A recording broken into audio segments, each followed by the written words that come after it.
بسم اللہ الرحمن الرحیم۔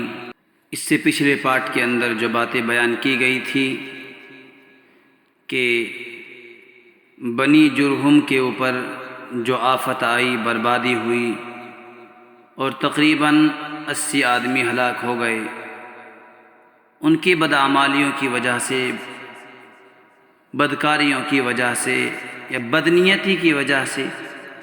اس سے آگے کی باتیں شروع کرتے ہیں۔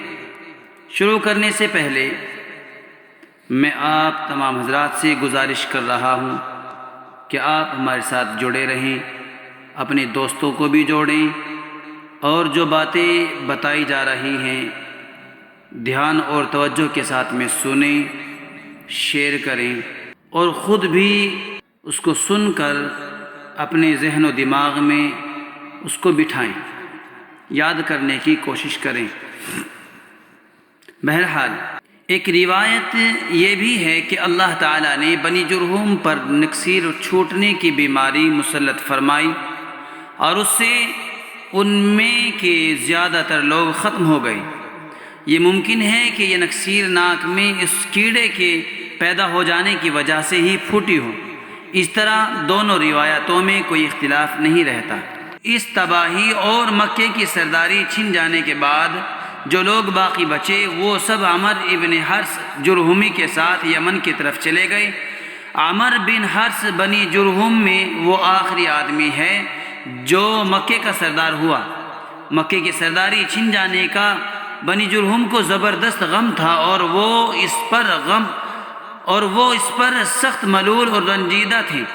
تباہی کے بعد بڑی نوحہ خوانی ہوئی بنی جرہم میں، اور وہ بڑے ہی غم میں اور رنجیدہ ہو کر کے وہاں سے بڑے غم اور غصے کے ساتھ رنجیدہ ہو کر کے وہ یمن کی طرف چلے گئے عمر بن حرث بنی جرہم کے ساتھ۔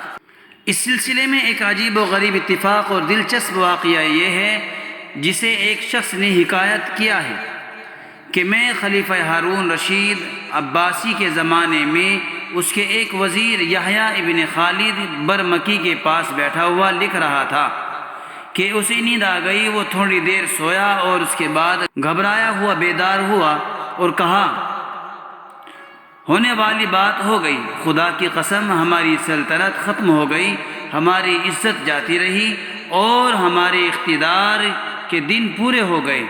میں نے کہا، کیا بات ہو گئی؟ خدا وزیر کو مطمئن رکھے۔ اس نے جواب دیا کہ میں نے ایک شعر پڑھنے والے کو یہ شعر پڑھتے ہوئے سنا، کأن لم يكن بين الحجون إلى الصفا أنیس ولم يثمر بمکة ثامر۔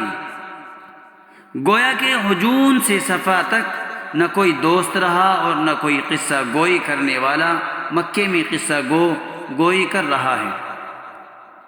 یہ شعر سن کر میں نے اس کہنے والے کو دیکھے بغیر جواب دیا، بلا نحن كنا أهلها فأبادنا صروف الليالي والدهور البواتر۔ ہاں، ہم اسی وادی کے باشندے تھے، مگر ہمیں وقت کی رفتار اور زمانے کے نشیب و فراز نے وہاں سے اجاڑ دیا۔ یہ دونوں شعر عمر بن حرث جرہمی کے اسی مرثیے کے ہیں اور گزشتہ سطروں میں نقل کیے جا چکے۔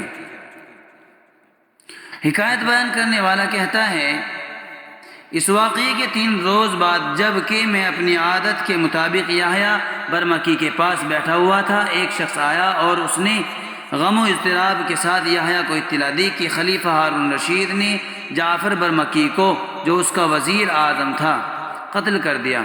یحییٰ نے پوچھا، کیا واقعی اس نے قتل کر دیا؟ آنے والے نے کہا کہ ہاں۔ یحییٰ نے فوراً اپنے ہاتھ سے قلم پھینک دیا اور کہا، اس طرح اچانک ایک دن قیامت آ جائے گی۔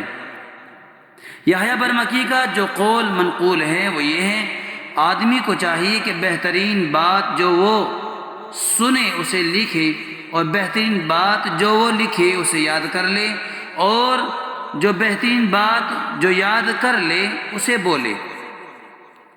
نیز اس کا یہ بھی قول ہے، جس شخص نے بغیر کسی وعدے کی لذت و سرور کے رات گزاری، اس نے کارنامے کا ذائقہ نہیں چکھا۔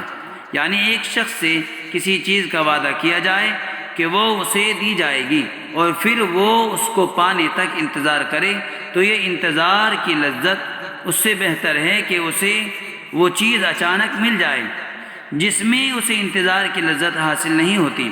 بہرحال جیسا کہ بیان ہو چکا ہے، بنی جرہم کے بعد بنی خزاعہ کو کعبے کی تولیت اور مکے کی سرداری مل گئی۔ قبیلہ بنو خزاعہ کا سردار عامر بن لحی تھا۔ وہ شخص بنی جرہم کے سردار عامر ابن حرث جرہمی کا نواسہ تھا، جو قبیلہ جرہم میں سے مکے کا آخری سردار تھا، جیسا کہ گزر چکا ہے۔ خط والسلام۔ دوستو جڑے رہیں اور شیئر کریں۔